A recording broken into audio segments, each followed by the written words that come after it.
mapapayo sa mga anak, kami mga anak. Kasi naranasan nyo kasi. Alam mo kasi yung gang. Kaya nga kasi meron kasi pag once na magkasama na kayo, marami ng ano dyan, papasok na mga Soko.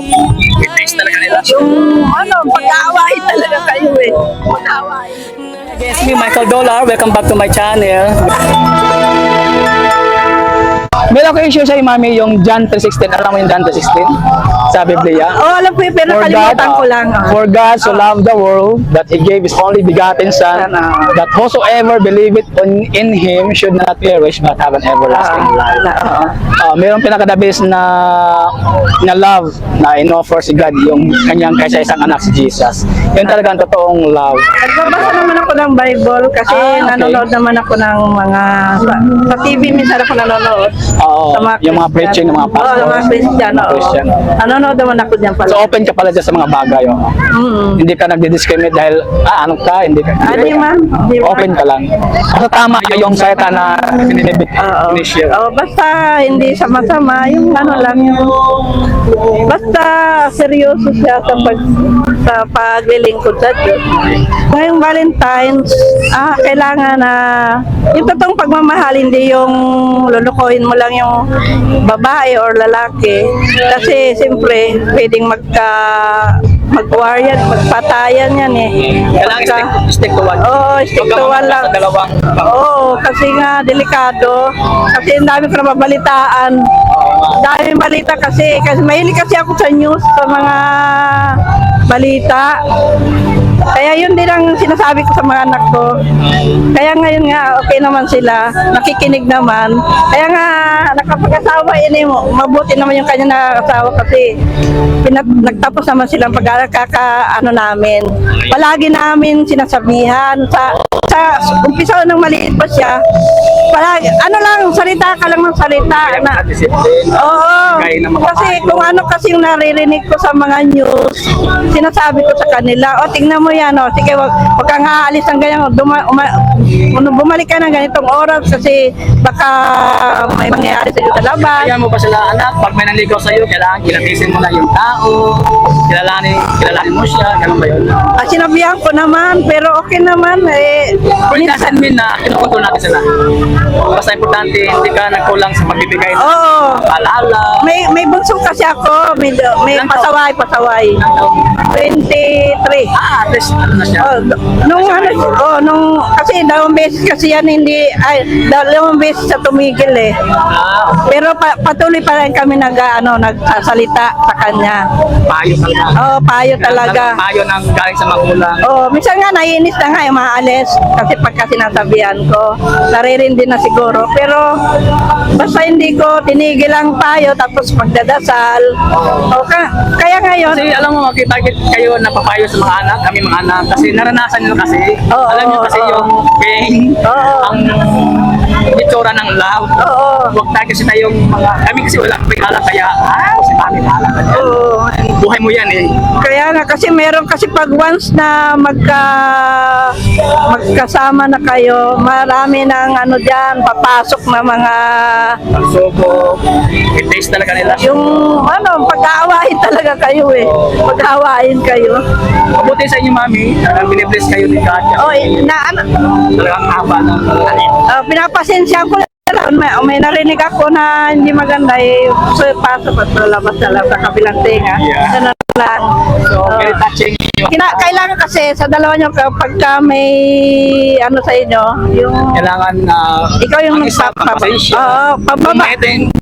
Kailangan ikaw, huwag rin sabayan mo. Yun ang ginagawa ko eh. Nagpapababa na lang ako. Ano kayo mga lalaki talaga. Kayong mga gagalit. Kasi minsan may pagkatamad din ako minsan, nagagalit. Tapos pag magalit yun, siyempre ako naman din na may pag kasalanan. masulpong si kuya, hindi mo siya sinasabi. Ganon, tama yun. Kasi yung iba, meron kasi akong, siyempre may mga kilala din ako na pagka, halimbawa, lasing, ganyan. Mas lalong inaano niya. Ginadadaan. bukas. Mairita yung sikul. Oo, kailangan bukas mo na lang siya. Palipasin mo. Pagka gising niya na lang kausapin. Kasi kung sasabayan mo, Ang kabait mo ng asawa, mami. oo. Ano po, lahat po sa manonood sa experience ni mami, mayroon tayong makukuha na matutunan na lesson. Matutunan na. Ako kasi na-experience ko na rin yan sa sa family ng ng sawa ko. Ako hindi naman talaga taga dito. Pasay nga ako. Pasay, Manila. Hindi pa ako marunong. Si Kuya Dari, taga Surigao. Oo, Siargao, taga Siargao sila. Siargao. Oo.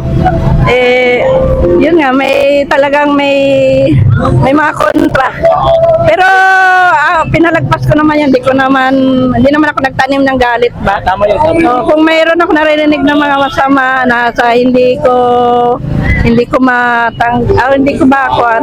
matanggap ko naman yun. Kasi sino ba naman ako na para lalo na hindi naman ako talaga dito. So, mami, napakahaba ng pasensya mo. Kailangan mahabang pasensya. Pag-intindi, pag-unawa mo sa tao. Pero ang masasabi ko lang talaga, kailangan humanap tayo yung hindi ka na, pag halimbawa, magantay ka na lang na dumating siya. At i-pray talaga. I-pray talaga kasi hindi pwede pala na hindi kasi magkamat yung iba ng ugali. Yung yung una, sinabi na mag-pray. Mag-pray. Tapos, tingnan yung financial stable ba? Kasi para naman din yun sa pamilya nila, sa magiging pamilya. Kung gusto na nila magkapamilya, hindi kasi basta-basta. Kailangan mo muna kilatisin muna. Tapos, yung mami, yung may takot sa Diyos, malaking bagay ba yun? Sobra. May voted, may pananampahay sa Yun ang the best. Yun ang the best. Sana may ganun talaga na